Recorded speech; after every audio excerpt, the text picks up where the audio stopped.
just dive into this because there's an element of having a team that I'm a huge proponent of. Sure. And in my monologue, I said, but you probably don't want 5 real estate agents and 3 financial planners and, 6 mortgage brokers, and then you just think your team's better because it's bigger. Mm-hmm. In the same breath, I would probably not want to think that I need a plumber on my speed dial type team because I just hope I don't have that many plumbing issues at my house. Yeah. In some ways, you have compiled a team that people can choose from and use you as the quarterback. Yeah, that's definitely one way to look at it. I guess it goes in hand with your theme today. And you're the quarterback, which is good. That I like. You want to be the quarterback. Yeah. No, we do that. Part of what we do is we consciously try to establish a team like that where if our clients have a problem in a certain area, where do we go? What are our progressions if we're going in that quarterback theme? Sure. What are our reads? Where are we going first and second and third based on the needs of our customers? So that's part of what a good trade organization will do is have that team kind of ready and waiting for you, so to speak. So when you start compiling, so first of all, let's just go through what types of people what types of maybe services that a home may need or a business that you guys have compiled. Sure. I guess I can start rattling things off, but bigger picture is almost anything that is going to be on a business to consumer or business to small business level is the type of thing you'll find at a network like ours. So consumers need physical maintenance of their property. So the plumber you mentioned, the mechanics for their cars, the electricians, the painters, the landscapers. Also on the soft service side of things, attorneys, accountants, printers, designers, all those sorts of support staff or team members, as you're describing them, that are used to put together typical business operations or activities, or even everyday, life maintenance stuff. Those are the kind of people that are trading in communities. Mm-hmm. Mm-hmm. And so as people start to trade, they have an entire team that they're not probably accessing all the time. I guess if you have an accountant doing your books and you're a business owner, you may use them more than just every once in a while. But in some ways, there's an entire team that you're a gatekeeper to in some ways. Yeah, no, that's exactly. You said the quarterback, the gatekeeper, the distributor, the point guard, maybe. Oh, there you go.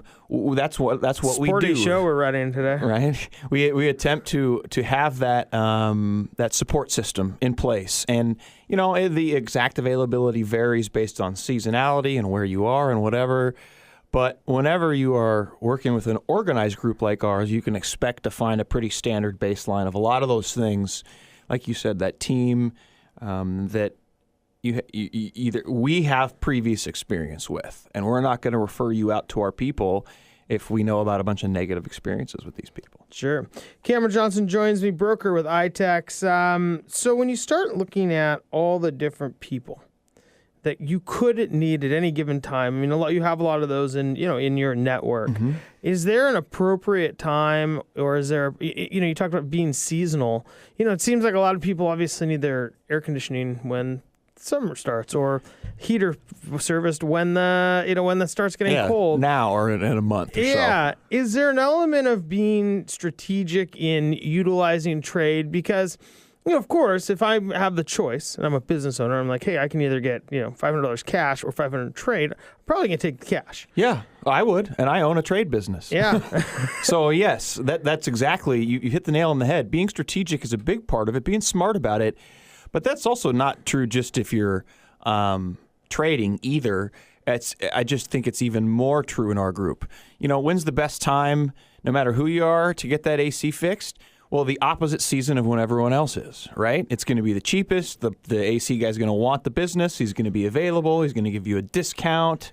That's kind of how it goes. Sure. Supply and demand. Sure. It still goes back to that basic thing. So trading is the same. Our customers will call us and say, I need my house painted. I say, okay, we can probably help. Don't call me in July or August. I know that's probably when you want your house painted, but that's also probably when the painters want to paint the house, isn't it? Yeah, but that's also when all the cash business comes in. Sure. But, if you call us in May or October, the painter can squeeze you in and you're getting it, getting that great advantage. Mm-hmm. Cameron Johnson's here, broker with Itex. Cameron, we just have about a minute left, or a couple minutes left. But when you start thinking about the reasons to join, do you talk to people about this wide breadth of professionals they can work with, and do you help them strategize to find them at the right time? We try to. It's tough, to be honest, because we're dealing with business owners and entrepreneurs. We're dealing with a group of naturally very busy, often overwhelmed people. So sometimes our toughest challenge is not executing trades. It's getting someone to sit down and slow down and say, okay, here are the services we have, and here's how to best go about them. You don't know how many times we get that phone call when we advertise a service and the guy calls and goes, I was buying that yesterday for cash, and we hate that. So one of our focuses is always making sure our customers are constantly aware of what's out there. But again, that's true of, I think, in the greater world out there. And it's also why you want to work with professionals like this, is because they can help, professionals like we provide, because they can help avoid some of the pitfalls that come with trying to do it on your own. So that's definitely a big focus of the program is, as you said here, building that team, passing along some of that knowledge. Yes, you have to work within a pretty strategic manner, but whenever we have the chance, we sit down with those owners and we build that plan to make it as effective as possible. Mm-hmm. Do you tend to find that, I guess, as you're trying to create this plan, I guess around timing, I imagine there's tax planning. You're not going to call an accountant for trade on April 13th. No, and when there's, say there's a construction project going on, well, what does the permitting situation look like? We don't need to talk about X, Y, and Z till the permits are cleared, right? Sure. There's a number of different factors. Yeah, it seems like it would be, there's a lot of pieces to the puzzle that are trying to get played, and some are cash, some are trade, some are do-it-yourself, and trying to put all that together can be trying to find for anybody, not just for you, just in general. Exactly, and trying to find value. What trade does? It's another way to find value in what you're doing, but I use those words, find value, for a reason. Is there's, like you said, whether it's trade or just a layperson off the street looking for that best deal, the Groupon for the thing he needs really done. A little bit of a research and knowledge and effort goes a long way, I think. Mm-hmm. Do you, when you start looking at all the people who are using trade, is there a strategy that you see that's more effective or less effective? Yes, I would say absolutely. Folks that are flexible and open with their trade, and they understand the leverage, are the most effective users. And by that I mean, number one, they don't lock into any one thing. I just want to pay attorneys on trade. Mm-hmm. Well, how often are you going to use that? Are you going to find the exact ones you want?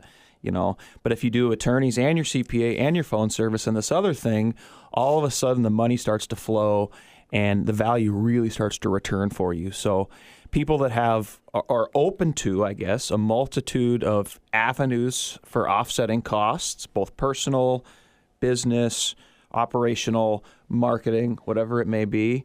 That's the first piece, is just being flexible in where you're deciding to spend it.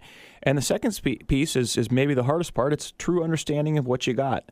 I'll call my clients that really have a grip on what they're doing, and I'll say, hey, we've got a proposal. We want you to do this project for this person. And they can tell me within a minute or two, okay, it's going to cost me this much approximately in time and labor, et cetera. We're going to get this kind of return. Yes, this is a good deal. We'll get it done. And I appreciate working with people like that because we get accurate information, but also they're engaging in positive deals that benefit themselves, that benefits everybody. So those are the two biggest things, is being flexible and having a variety of ways you're using your money, and really understanding your own skin in the game, your own leg in it, because then you can make the smart deals.